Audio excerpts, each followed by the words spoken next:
kehidupan kita. Dan setiap kebaikan Tuhan itu yang Tuhan berikan kepada kita, seperti satu kesaksian tadi yang disampaikan oleh Bapak Andi, merupakan satu bukti di mana penyertaan Tuhan, pemeliharaan Tuhan dalam kehidupan hambanya Bapak Andi tadi. Sekalipun mengalami tekanan yang bertubi-tubi, mengalami tekanan yang terus-menerus dialami oleh seorang yang bernama Bapak Andi, tetapi di tengah-tengah tekanan itu Bapak Andi tidak sendirian, tapi ada Yesus Kristus Tuhan yang selalu ada bersama-sama dengan Bapak Andi.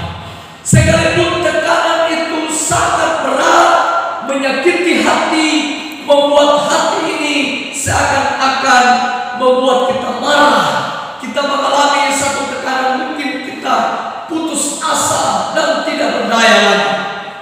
Tetapi ketika masalah itu datang, disitulah kehidupan daripada Bapak Andi dipulihkan oleh Tuhan, dan Bapak Andi tidak sendirian, tapi Tuhan ada bersama-sama dengan Bapak Andi. Bapak Ibu yang dikasih dalam nama Yesus Kristus Tuhan, kita melihat satu bagian kebenaran firman Tuhan ini, di mana kisah seorang yang bernama Sakeus. Sakeus adalah kepala pemungut cukai. Sekalipun dia tidak dihargai, sekalipun dia tidak diperhatikan oleh orang lain, tetapi bagaimana dia bisa mengerti isi hati Tuhan dalam hidupnya. Kerinduannya terus begitu mencari akan Tuhan. Kondisinya badannya pendek. Dia bukan orang yang tinggi, tapi dia memiliki badan yang pendek. Di saat dia tidak mampu, dia berkata bahwa aku ingin melihat seperti apakah Yesus itu. Ketika Yesus masuk ke kota Yeriko, satu kota yang begitu megah indah, sekalipun kota ini dikatakan adalah dulunya kota mati, tetapi disitulah Tuhan mau masuk di kota ini yang namanya kota Yeriko. Saya bisa menggambarkan ketika seorang pemimpin, mungkin seorang pemimpin yaitu presiden, tiba-tiba presiden ini akan masuk di namanya tempat ini, di belok. Tiba-tiba saja seorang presiden dia akan masuk di tempat ini, di belok. Orang berbondong-bondong datang, mereka melihat seperti apakah seorang bapak presiden, dan mereka rindu, mereka haus melihat. Tapi kisah ini berkata bahwa Sakeus, seorang kepala pemungut cukai, sekalipun dia punya bawahan, dia punya orang-orang yang dekat, bisa supaya membuat saya jalan untuk saya bisa berjumpa, bertemu dengan Mesias yang namanya Yesus Kristus Tuhan. Tetapi dia tidak lakukan, dia tidak mengerjakan hal itu. Kenapa? Tetapi dia mengambil waktu sendiri saja. Dia ingin tahu seperti apa Yesus itu. Dia berlari-lari cepat mendahului orang banyak. Kemudian dia naik ke atas pohon ara. Di situ setelah dia naik, kemudian Yesus lewat.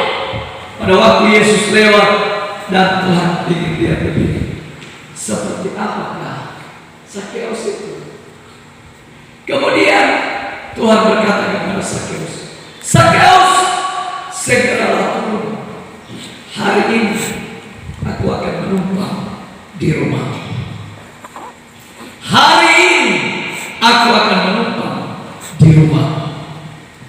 Ketika Tuhan datang kepada kita, mungkin bukan dalam rumah tangga kita, tetapi Tuhan menyapa kita dengan kasih-Nya,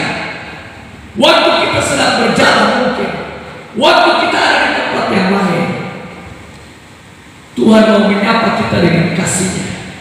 Kemudian Tuhan berkata kepada kita, aku akan menumpang di dalam rumahmu.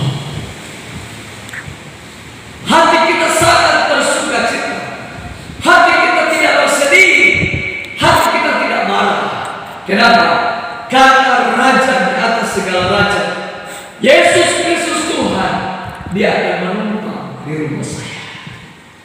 Kemudian Sakeus berkata, dan dia segera turun dari pohon itu. Apa yang terjadi? Ketika Yesus turun, Sakeus berkata pada ayat yang ke-6, lalu Sakeus segera turun dan menerima Yesus dengan sukacita. Ketika Yesus mau menumpang di rumah kita, apa yang dilakukan oleh Sakeus? Dia berkata bahwa dengan sukacita dia menerima Tuhan Yesus. Amin. Kalau Tuhan datang kepada kita hari ini di rumah kita, pasti kita merasakan sukacita. Kenapa kita bersukacita? Karena beban kita terlepas.